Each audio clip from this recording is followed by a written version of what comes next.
Seja muito bem-vindo ao Vozes Circulares, é o podcast do Observador, feito em parceria com a Associação Smart Waste de Portugal, que nos fala de sustentabilidade e economia circular. Hoje vamos olhar para um tema muitas vezes invisível, mas absolutamente essencial para a competitividade do país: os resíduos industriais, os seus desafios e o papel da inovação no avanço da economia circular. E este é um episódio que conta com o apoio da Reduz.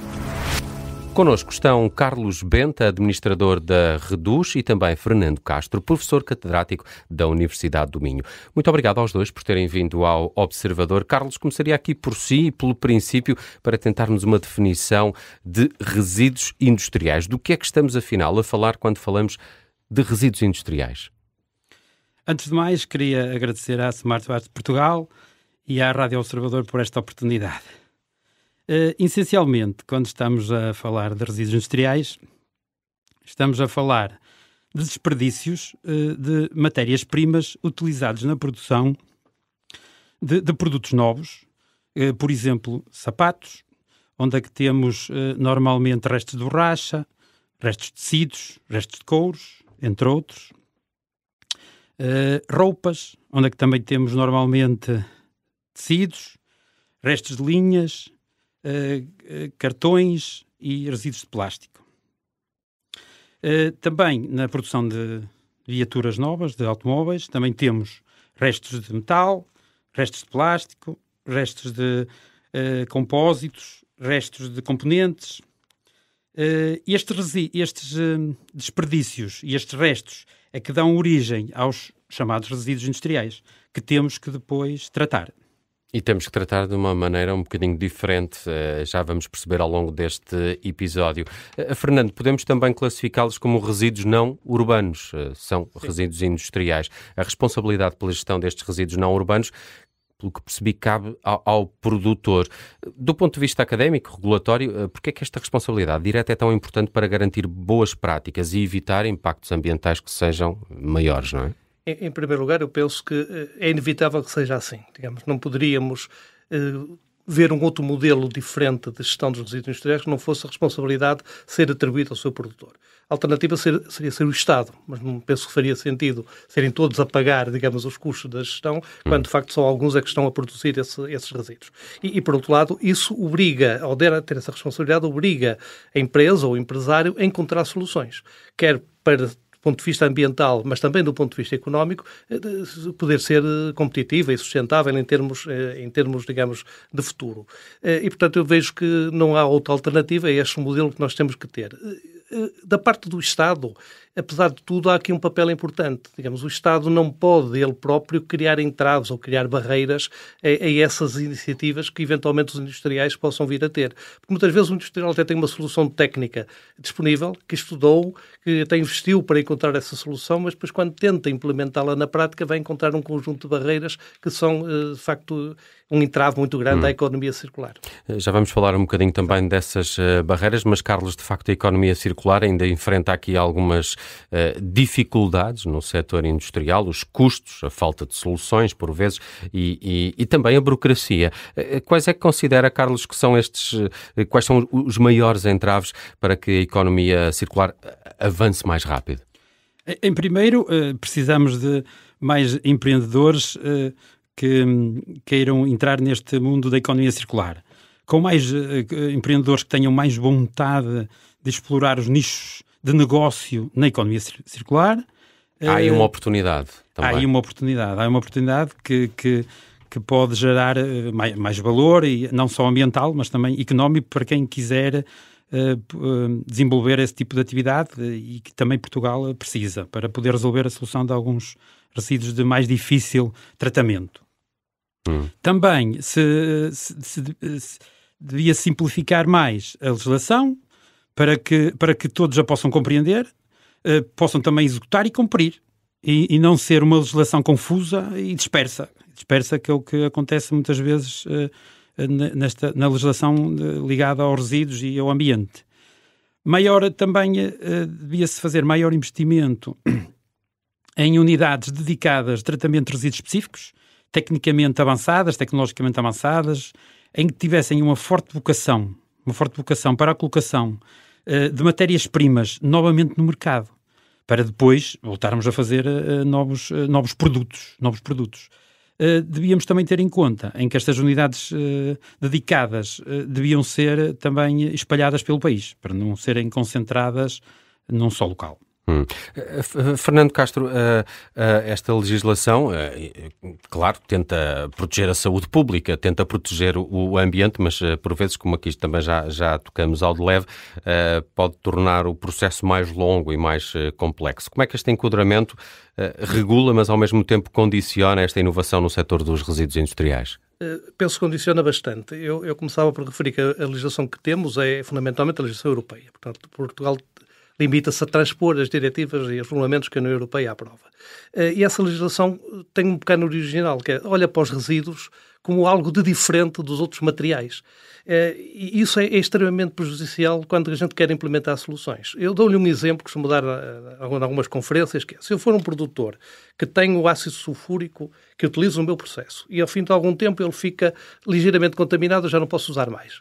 Tenho ao meu lado uma outra fábrica que precisa de ácido sulfúrico para neutralizar efluentes alcalinos, por exemplo. Tenho que comprar ácido sulfúrico. Mas o meu ácido sulfúrico servia perfeitamente para ele.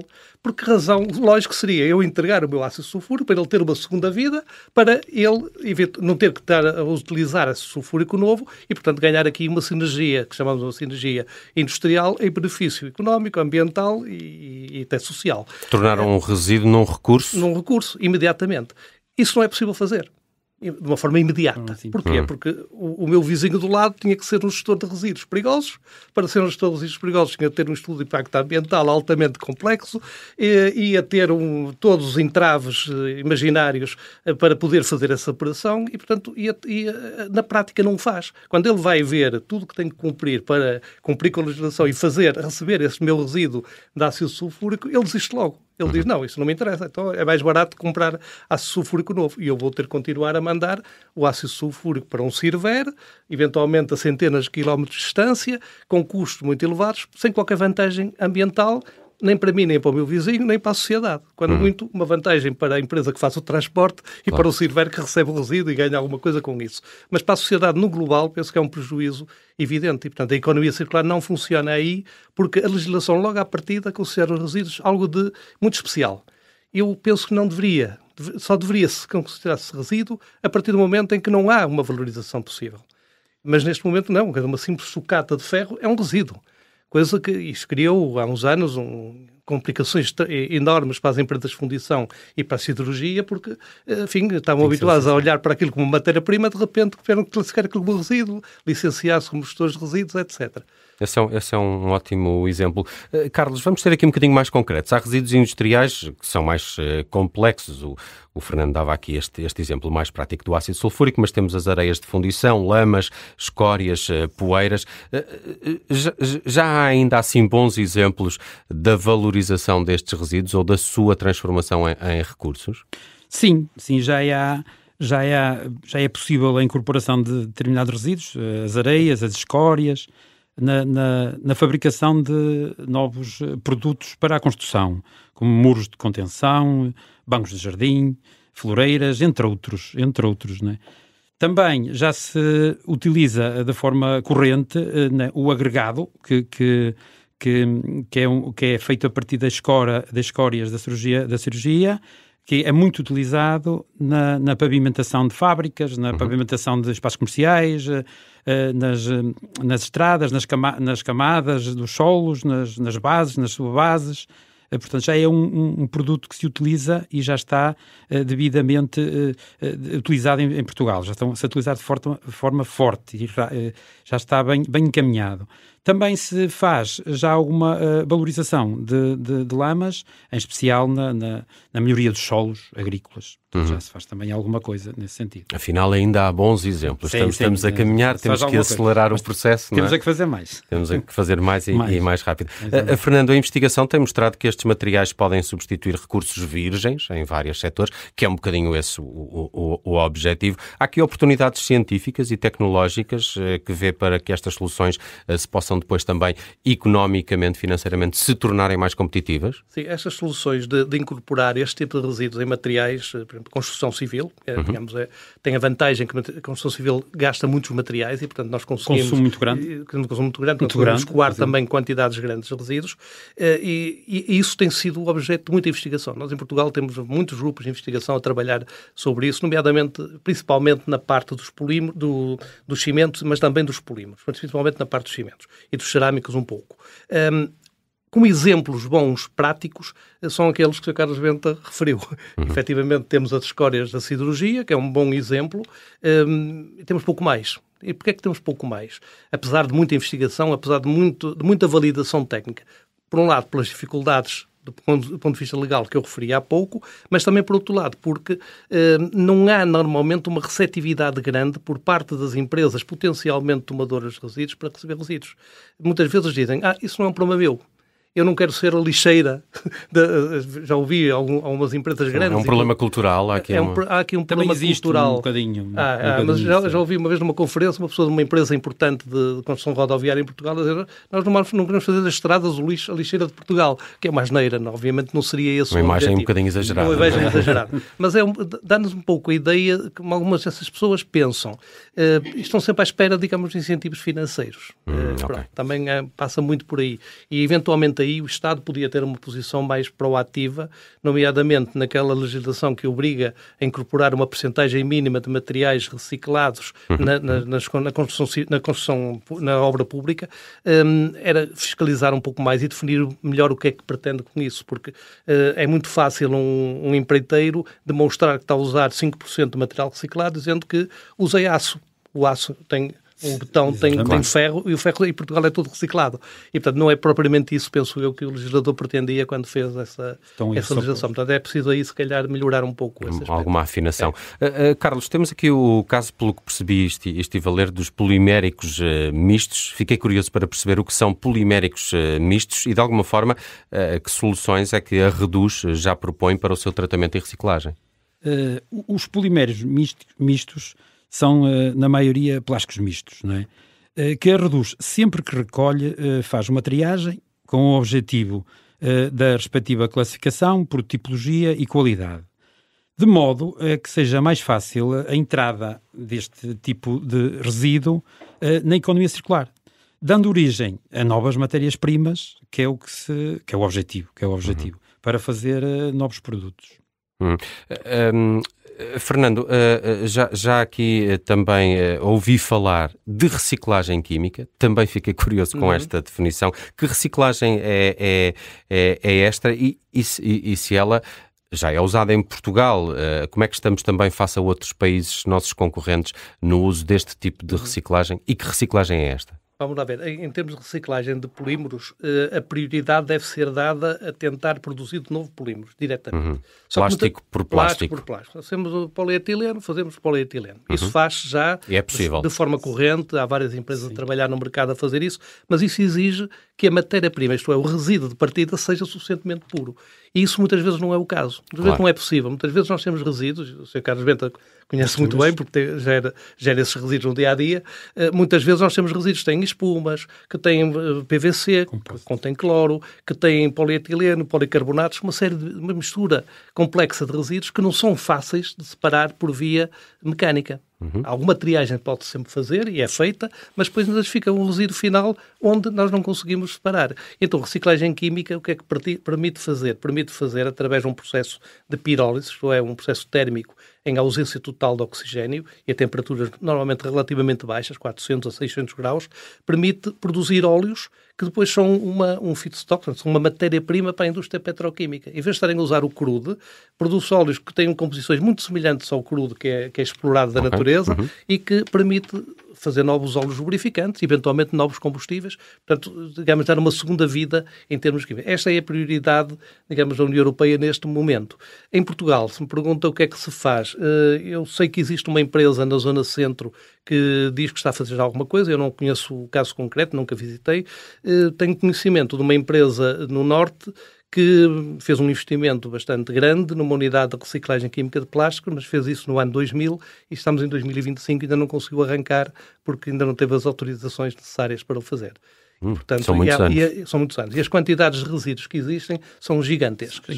E que vão quase todos, esses resíduos vão quase todos para a terra. Portanto, e havia uma segunda vida para eles. Claro que havia.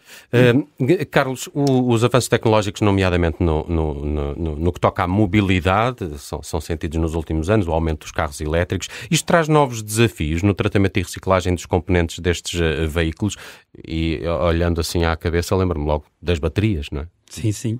Sim, isto traz novos desafios, desde logo, no caso das baterias, no respectivo a recolha, no respectivo armazenamento. Este tipo de baterias dos automóveis tem muita facilidade de ignição, sendo a sua extinção de difícil resolução, muitas das vezes, obrigando a uma permanente medidas de segurança, permanentes medidas de segurança, no seu manuseamento. Portanto, no processo da reciclagem das baterias, né, podemos retirar metais muito valiosos, não é? Como o caso do chumbo, do lítio, do cobalto, que depois de tratados podem fazer novas baterias. Portanto, acaba por ser um material valioso. Fernando, do ponto de vista da investigação, já trabalhamos bem a recuperação destes materiais ditos críticos que vêm destas baterias e, como o Carlos aqui falava, o lítio, o cobalto, o níquel. Eu diria que está-se a dar os primeiros passos. Primeiros não serão, mas ainda estamos numa fase inicial. Porquê? Porque é um resíduo relativamente recente. E há muito para fazer ainda. Há muita investigação neste momento em curso, essencialmente a nível europeu.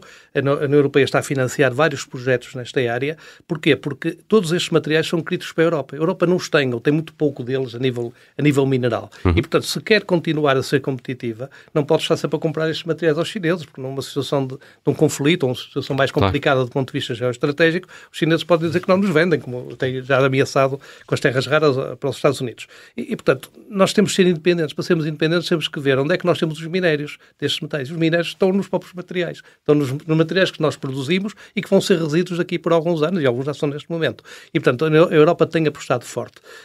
Em Portugal temos algum déficit, também pela dimensão do país, mas porque esta área é uma área dentro da metalurgia, que é designada a metalurgia extrativa, em que Portugal já teve alguma importância do ponto de vista de investigação nos anos 80, 90, mas que foi perdendo gradualmente, porque como não temos grande exploração mineira e não temos, essencialmente, produção de metais a partir dessa exploração mineira, porque é quase tudo exportado, não houve um incentivo, digamos, económico para que se fizesse essa investigação.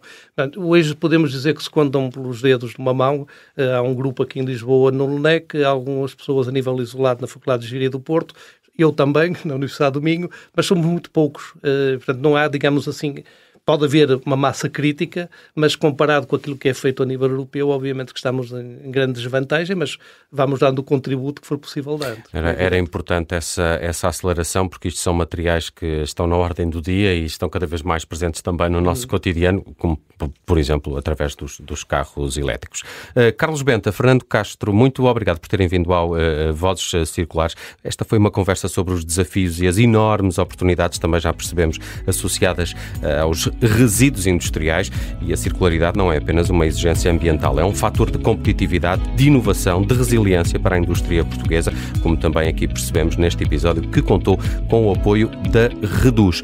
O Vozes Circulares está disponível com todos os episódios no site do Observador e também o encontram no site da Associação Smart Waste Portugal. Junte-se a nós no próximo programa e continue a descobrir tudo sobre sustentabilidade e economia circular.